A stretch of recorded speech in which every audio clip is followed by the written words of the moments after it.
we are having these events for you to shape where we go here. So I do assure you, you're shaping history here, and I'm really, really grateful for you doing this. We're all touched by this. Every single family, one way or the other, will be touched by what we come up with on this, so that's why your views are really important.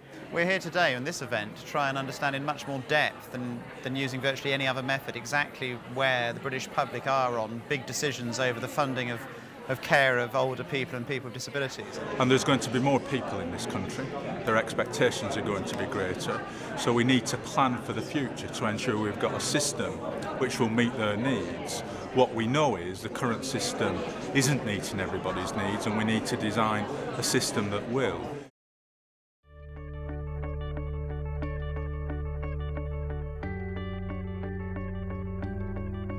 Just scratching on the surface, it's about helping someone, but going deeper than that, it's a lot more. It means a lot more. It's about giving someone a life back to them, something that they wouldn't be able to have on their own if they didn't have care and support. I'm 21 years old, so I've never really thought about what I would do in terms of long-term future. I think if anything happened to me, then I think my immediate family would be my first port of call.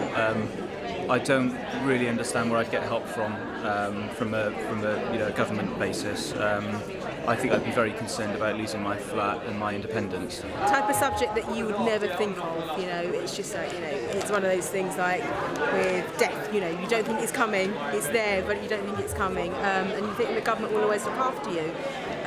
Hence, not is the case. It does make you think where your care in elder life is going to come from, and I think you take it for granted that it's going to be there, but it isn't. It is going to be there, but you've got to ask for it and fund it somehow, whether it's you or whether it's the government or an insurance company that funds it. It makes you start to think. I do think generally there'll never be a one-size-fits-all answer to any of these questions at all.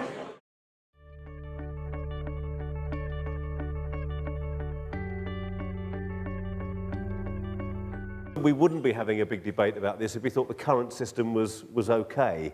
We don't think the current system, created in the 20th century, is going to be good enough to take us forward for the 21st century, the century we're in now.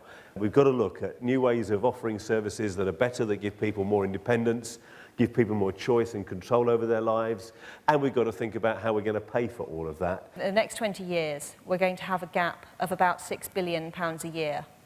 And that's only to stay still.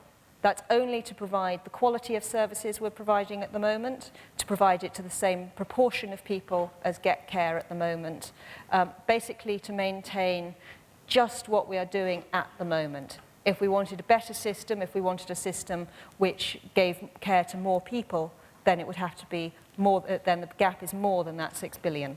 Let me give you some big numbers. We expect over 1.7 million more people, over and above the number of people at the moment, who have a need for care and support in 20 years' time. So on top of the people we've got at the moment, in 20 years' time, there'll be another 1.7 million more people needing some kind of care and support.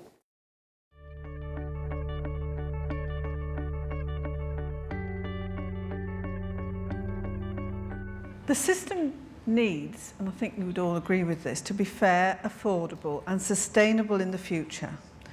We want a system that's underpinned by the sort of principles that people have talked about that they want and that they've told us they want. People have already told us, of course, that they want to stay healthy throughout their lives. Maintain independence, be treated fairly and equally, have an active role in the community, and be treated with dignity and respect.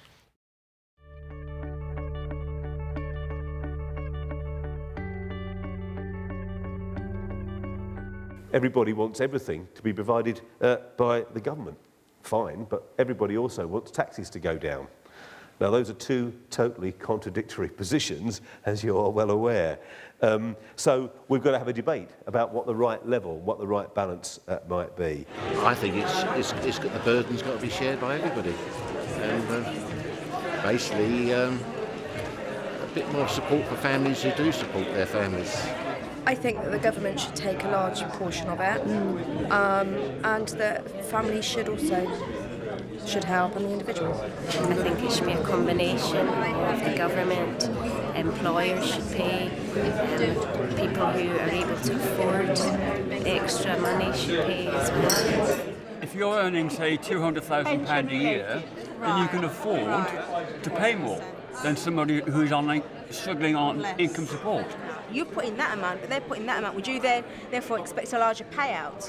Someone worked really, really hard, had a high-paying job, never got ill, and ended up paying for a lot of care for people that weren't in the same circumstances.